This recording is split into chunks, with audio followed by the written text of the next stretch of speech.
At 4:30, a father's warning after his 5-year-old son drowned near an Osceola County park. Arturo Angarita was playing with his father and brother at Senses Park in Kissimmee when his father says the boy walked away, got through a fence, and drowned in a pond.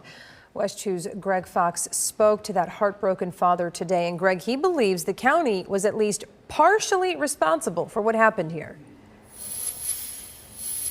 Well, exactly. He believes the Senses Park is specifically designed with those on the autism spectrum in mind. And so he believes that this gate should have been secured. But while it looks that way now, he says it was ajar and that's where he believes his son slipped out. The county must obviously believe that some of what he's saying is true because they sent someone down to secure this gate solid and tight.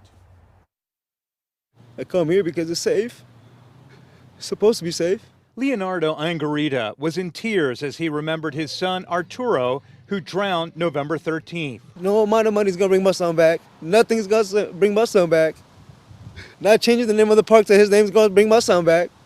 None of that's going to bring my son back. But I want every single parent to never feel what I feel.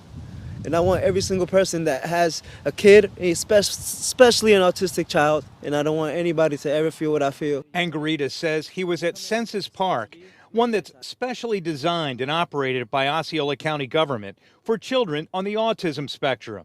He says when he and his other son were on the swings, Arturo must have snuck away. Angarita called 911, and while paramedics were able to find Arturo in this water-filled drainage ditch, they were not able to revive him.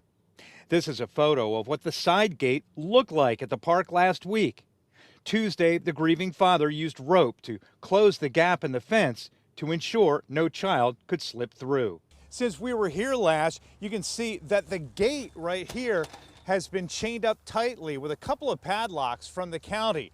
And now the park remains closed. Angarita's attorney indicated a negligence lawsuit would be forthcoming. What he wants to make sure is that this never happens. It shouldn't have happened. If there are, entities to be held responsible and accountable, we're here to make sure they are held accountable. Parents who once enjoyed Senses Park feel for the Angarita family's loss, but say that ultimately parents are responsible for safety. I mean, it's definitely sad. At the end of the day, a child was lost, and I'm very sorry about that. I do feel, unfortunately, like in any public space this could have happened. Like, I wouldn't rely on the fence as a form of security in general.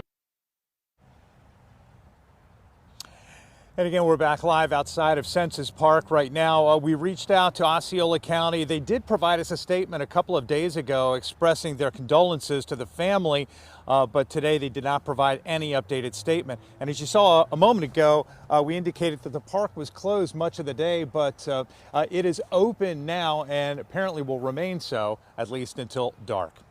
Live in Osceola County, Greg Fox, West 2 News.